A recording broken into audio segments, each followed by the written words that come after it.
Thank you very much. The next item of business is topical questions, and we start with question number 1 from Alasdair Allan.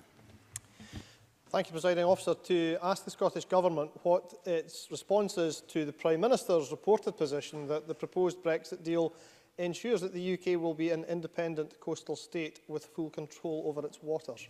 Cabinet Secretary Fergus Ewing.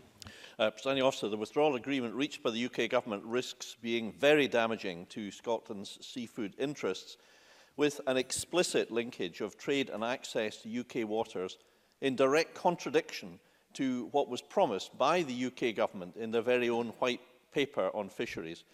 Because of the UK Government's actions, we will have no ability to take part in fisheries negotiations during the transition period and risk having access to Scottish waters and quota traded away by the UK Government on a permanent basis to secure a trade deal with the EU in the long term.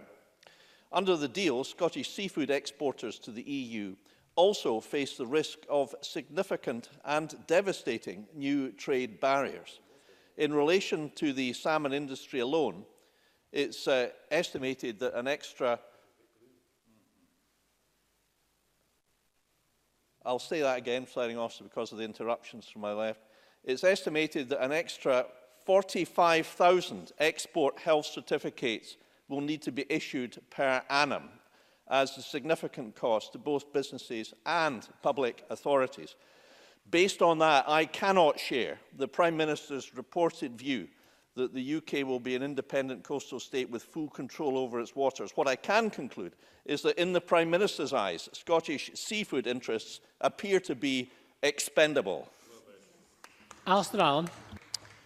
I thank the Minister for his reply, and given the concerning information in it, will he comment further, given that Scotland is a net exporter of seafood, as he says, unlike the rest of the UK, and with the vast majority of the UK fisheries and aquaculture sector being Scottish, can the Scottish Government confirm what role it has had in negotiations when it comes to these vitally important sectors?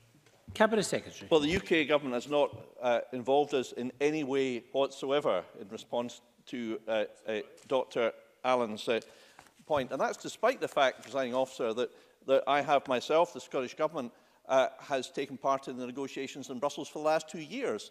And I can tell you, we have kept, unlike some of the members of the Conservative Party in their own cabinet, we've respected confidentiality in those negotiations.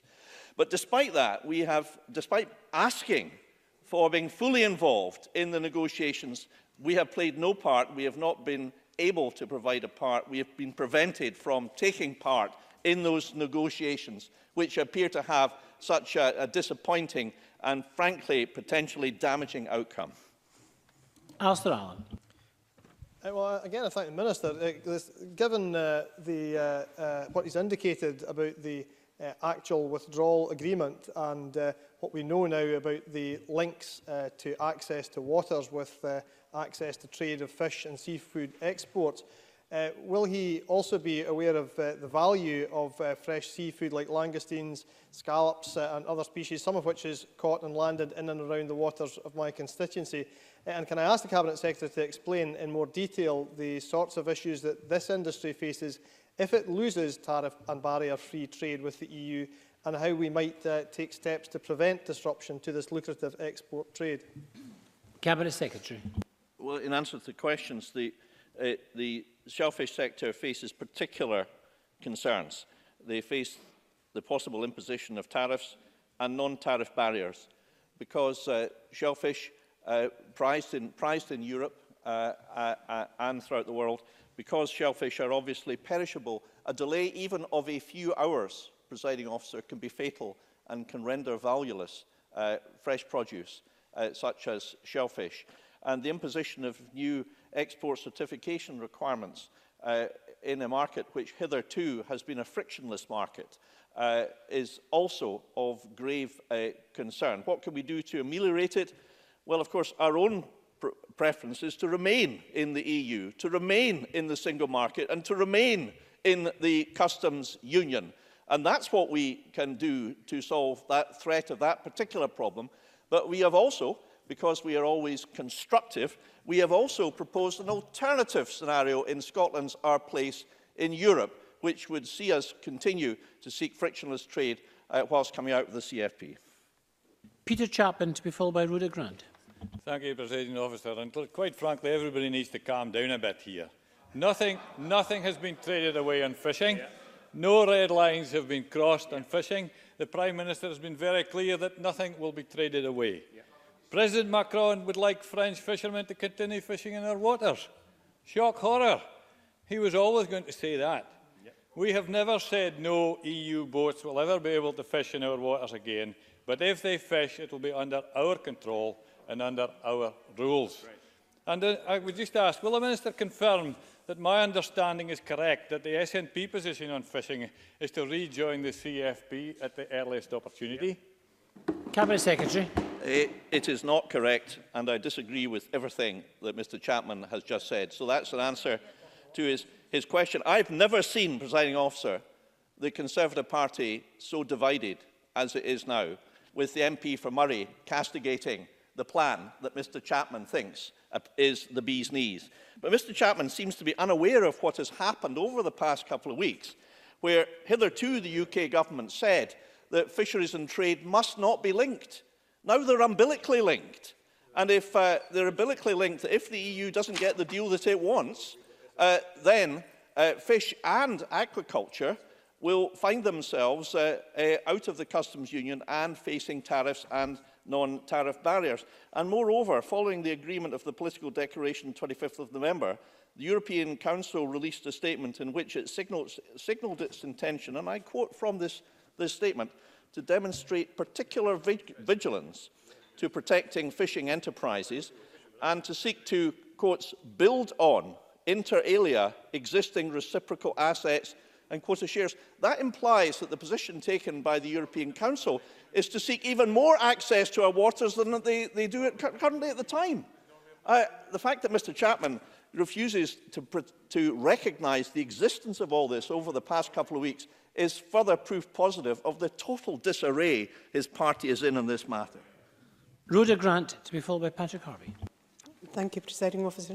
Can I take the Cabinet Secretary back to the transition agreement where UK access and quota to UK waters will be set by the EU in consultation, but they are not bound by any obligation to get consent from the UK.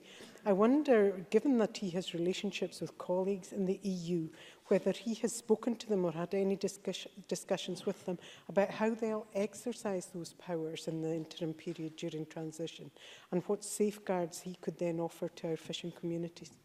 Cabinet Secretary. Well, my officials have regular negotiations and discussions with colleagues in order precisely to get the best possible deal year on year at the fisheries negotiations, which culminate in December. But most of the work is actually done prior to December with EU countries and also with Norway and the Faroes, as the member well knows. It is abundantly clear, however, that the EU countries that have a fishing interest are determined to seek to protect their interests. This was abundantly clear to everybody except apparently the Tories. My job is to champion the interests of the fishing sector and including the farm fish sector, the aquaculture sector, which has been dragged into this at the last moment with no discussion with the Scottish Government or indeed with the aquaculture sector. And of course, there is really only a Scottish aquaculture sector. As far as I'm aware, there is no significant interest south of the border in aquaculture. So aquaculture has been thrown to the lions by the UK government without so much as a by your leave. But we will seek to get the best possible outcome for Scottish fishermen, despite the complete shambles of the BrExit burek that's being perpetrated by the Conservatives. Patrick Harvie. Thank you, Presiding Officer. It should have been perfectly obvious all the way along that a link would be made between access to waters and access to markets.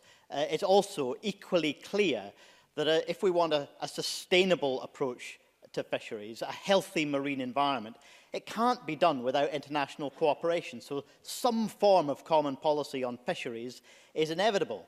Isn't it the case that this is simply one more example of the fundamental dishonesty of the Leave campaigners who tried to pretend that we could return to some sort of isolationist approach on this issue, and that neither Scotland Scottish nor British jingoism changes any of that. Cabinet Secretary. Well, I do agree with very much of what Mr Harvie has said, not something that's necessarily, presiding officer, a daily occurrence. But he is right to say that the problems which have arisen are problems that are perfectly foreseeable. And indeed, I have asked over the past 2 years, Mrs Leadsom, Mr Gove, Mr Eustace, to give an unequivocal assurance that they would not trade away permanent access to our waters in any part of a Brexit deal. They never provided that assurance, and it's now abundantly clear why.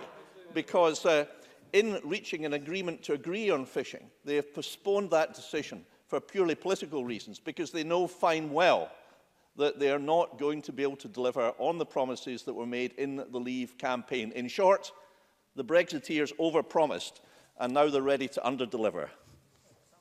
Thank you.